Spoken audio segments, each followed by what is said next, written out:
So we've all seen the movie, right? The story of a guy who goes from sleeping on a public bathroom floor to the absolute top of Wall Street. But what if it wasn't just some Hollywood miracle?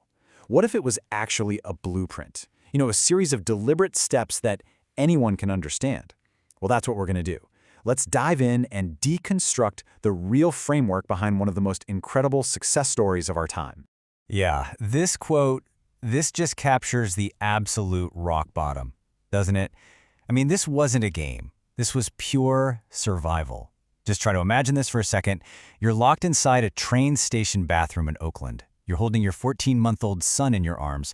People are pounding, just pounding on the door. And the only thing you can do, the only thing, is whisper to your child, "We're not here. We're invisible." I mean, wow, that was Chris Gardner's reality. So that really is the question, isn't it? How does a person go from that, a bathroom floor, to a boardroom? It's a journey that just seems impossible.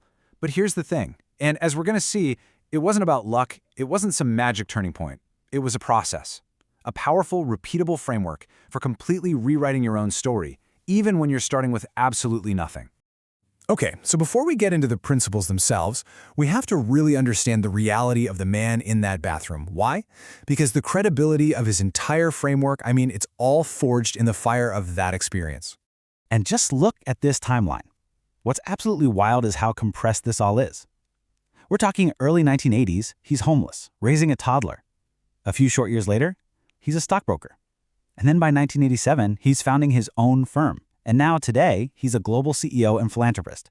That speed, that transformation, it just shows you that once that blueprint was locked in, his ascent was, well, meteoric. And get this, the reality was actually even tougher than what you saw in the film. His son wasn't a talking 5-year-old, he was a 14-month-old toddler, still in diapers. And the suits? Gardner wore the exact same 2 suits for a whole year. One blue, one gray.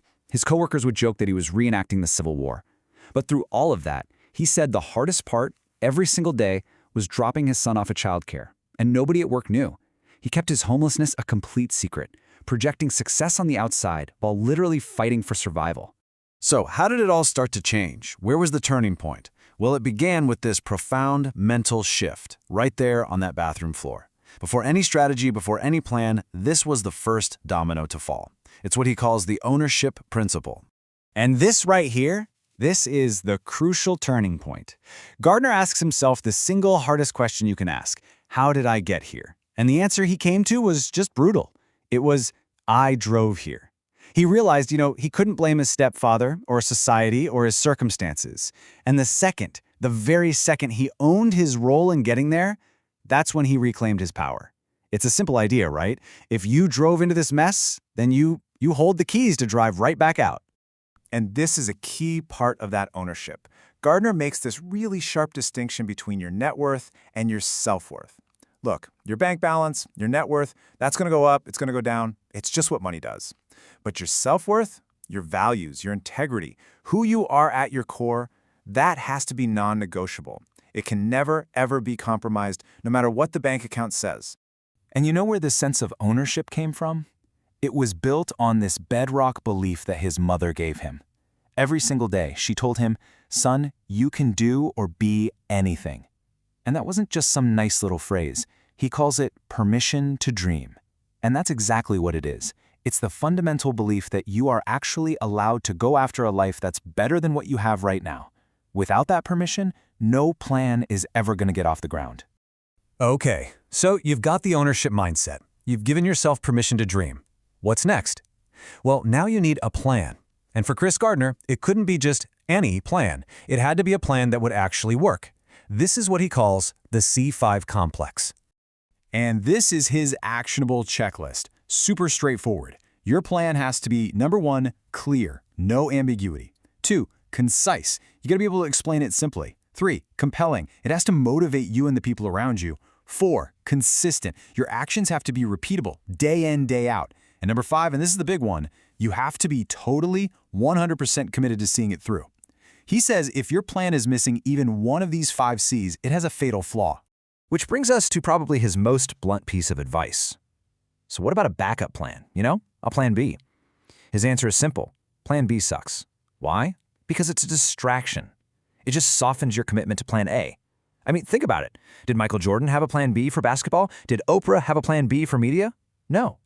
They succeeded because they left themselves no other choice but to make plan A work. Period. All right, so you've got the mindset. You've got your C5 plan. Now for the hard part, execution. The day-to-day grind. How do you actually win when literally everything is stacked against you? This is where his daily tactics become absolutely critical. And he lived by a few core non-negotiable rules. First one is simple, but it's so powerful. Baby steps count too. Success isn't some giant leap, right? It's just putting one foot in front of the other over and over. Then there's the hard truth his mom taught him: the cavalry ain't coming. Meaning you have to be your own rescue. No one's coming to save you. And finally, a rule for keeping perspective. In a tie, family wins. A business meeting? You can reschedule that.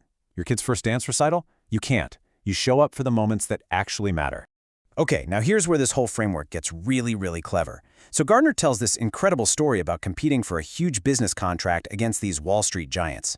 They all come in with their fancy PowerPoint presentations about the BART train system. Then it's Gardner's turn. He stands up and says something like, "I used to live on this train. I know exactly how many minutes it takes to get from one station to the next. I know what happens when the tracks go out." And guess what? He won the business. That story, it just perfectly defines this idea of transferable expertise. It's the idea that your past struggles, what he calls your skeletons, they aren't weaknesses, they are unique assets. The knowledge you gain from your absolutely hardest times, that is a competitive advantage that nobody, I mean nobody, can learn in a classroom at Harvard. It's yours. It's yours alone. Okay, so we've walked through the mindset, the plan, and the daily tactics. And that brings us to the final, and maybe the most personal piece of this whole puzzle, because this is where we shift the focus from his story directly onto yours. This is Chris Gardner's ultimate challenge, and it's for you. He asks, what do you love so much that you would get up in the morning and do it for free? What is that one thing that, as he puts it, makes the sun come up too slow in the morning because you just can't wait to get to it? That's what he calls your button. Finding that button is the fuel for this entire engine. It's the why that will power you through any how. And so, this is where we're going to leave it, with the very same question Chris Gardner now asks himself and asks others. It's simple, it's direct, and you can't really escape it. Now that you can see how this blueprint actually works, the only thing left to ask is, what are you going to do with it?